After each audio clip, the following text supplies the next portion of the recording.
Miami's housing market just became the world's top bubble. Listings now outnumber buyers 2-1, and canceled deals are surging across Florida. Behind this collapse, $170 million in secret political cash moved through shadowy channels. While ordinary families lost everything, a select few profited. Governor of Florida exposed for rigging the housing market for profit. But how exactly did political power turn crisis into personal gain, and who really pays the price? Miami's real estate market isn't just cooling off, it's freezing over. As of September 2025, more than 33,000 homes sit unsold in Miami, while statewide inventory tops 207,000, a 3.5% jump from last year. For every buyer who closes, there are now 2 listings left stranded. Sellers are watching their properties linger for 60 to 70 days or more, the longest stretch since the aftermath of the 2008 crash. The numbers are stark. In Miami, nearly 60 homes are delisted for every 100 added, a churn that signals not just a slowdown, but a market in retreat. Contract cancellations are piling up at a pace not seen since the Great Recession. Across Florida, up to 1 in 5 pending deals falls apart before closing. In Miami alone, failed escrows and withdrawn offers have surged between 17 and 22% compared to last year. The domino effect is everywhere.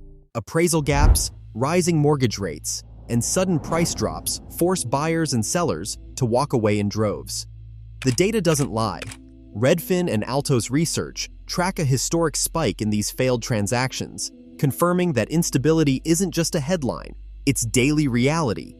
Experts at UBS have now ranked Miami the world's #1 housing bubble for the second year running, citing what they call substantial and sustained mispricing. Investor activity has plunged, with purchases down 21% in key Florida markets. The supposed migration boom has stalled, leaving even more homes without buyers. Some call it a correction, but for families caught in the middle, it feels like a collapse. The numbers only tell part of the story. Homeowners who once believed their equity was safe are now facing a harsh truth. A retired couple in Kendall, counting on their condo sale to fund retirement, watched their listing sit untouched for 3 months before slashing the price below what they paid in 2021. First-time buyers, already squeezed by soaring insurance costs and stagnant wages, now find themselves outbid by cash offers, or forced to back out when banks refuse to match inflated appraisals. Each failed sale, each empty home, is a warning sign. The American system, built on the promise of homeownership, is cracking under pressure. And while the market crumbles, the question grows louder: who stands to benefit from this chaos, and at whose expense? A tide of political money has washed over Florida, cooling in the shadows while the housing market falters in plain sight. Since 2018, a sprawling network of committees and PACs has quietly assembled a war chest topping $170 million. Campaign finance records reveal a pattern: hundreds of 6-figure checks, dropped by donors whose names rarely appear in headlines, but whose fingerprints are all over the state's most urgent policy battles. The largest single gift, $10 million, came from hotel magnate Robert Bigelow, a figure whose real estate holdings stretch from Miami Beach to Las Vegas. Hedge fund chief Ken Griffin, whose company owns slices of prime Florida property, added millions more. Rural Route 3 Holdings, a private landholding entity, and the Reyes Family Trusts, each funneled $1 million into the pot. The Seminole Tribe of Florida, with its vast casino and land interests, contributed $2 million in cash plus in-kind event support, hosting exclusive gatherings at the Hard Rock Hotel and Casino, attended by top officials and industry insiders. The timing of these donations is no accident.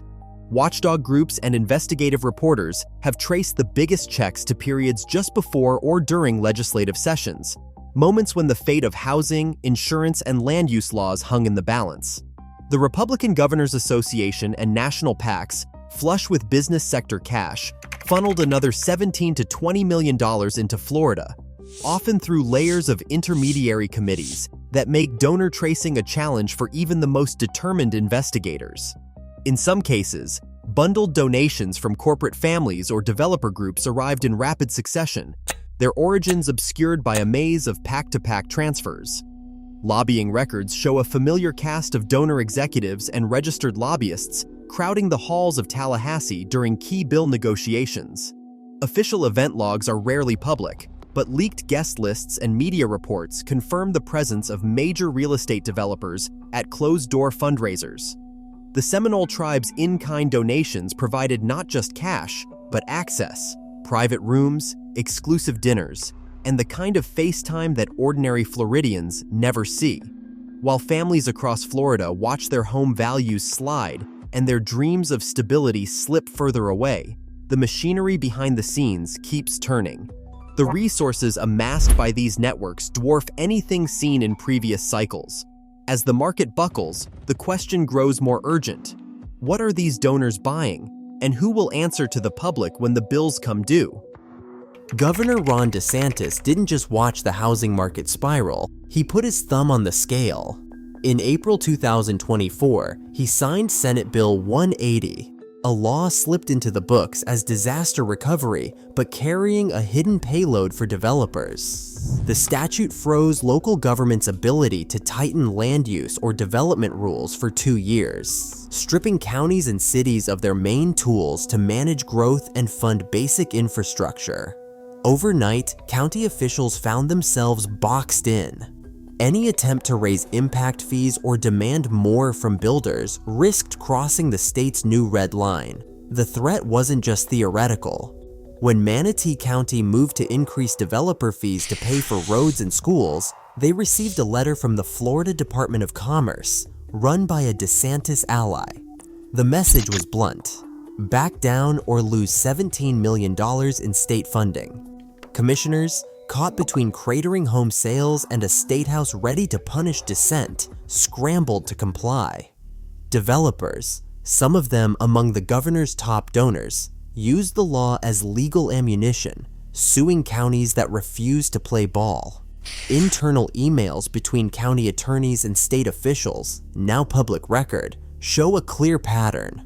Local governments pressured to abandon their own rules or risk financial retaliation. The winners were easy to spot.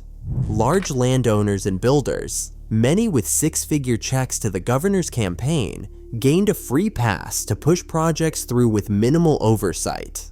While neighborhoods braced for more sprawl and fewer services, the machinery of state power advanced donor interests, leaving ordinary Floridians to pick up the tab. Power in Florida's housing market doesn't just flow from the governor's pen. It trickles down in ways most homeowners never see, but always feel. While headlines fixate on legislative battles, the real windfall moves quietly through boardrooms and bank accounts.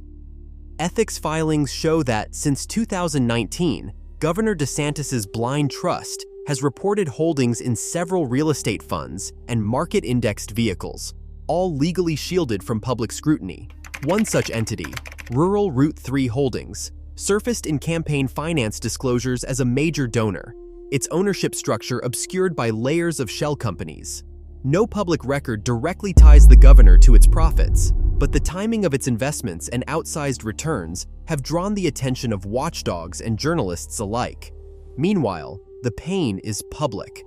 In Miami, condo boards have begun issuing special assessments topping $100,000 per unit, with some buildings demanding six-figure checks from retirees and working families just to cover new reserve requirements. These costs exploded after state-mandated safety reforms, passed with the governor's support, forced associations to overhaul their finances. For many, the bills arrived with no warning, pushing owners to the brink of foreclosure or forcing desperate sales at a loss. Tax changes have only deepened the divide.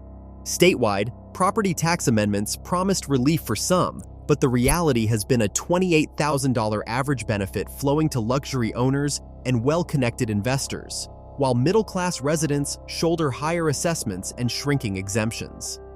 Legal challenges to the state's insurance dispute process, long accused of favoring insurers over policyholders, led to a court injunction in 2025 that froze thousands of unresolved claims.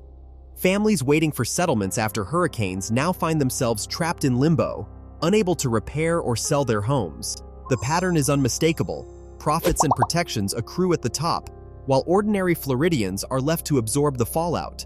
The American system, in its current form, rewards those with access and influence, leaving the rest to pay the price.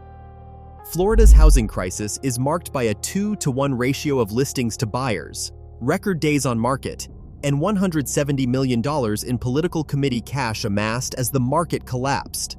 Verified documents show that, under Governor Ron DeSantis, state policies like the 2-year land use freeze and a $17 million threat to local funding shifted power from counties to the governor's allies.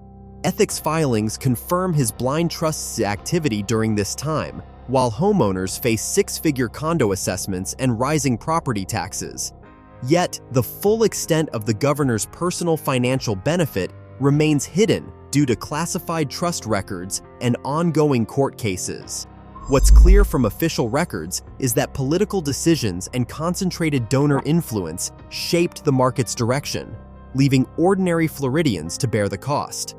As documents continue to surface, the consequences of unchecked power and opaque money remain an urgent question for Florida and beyond.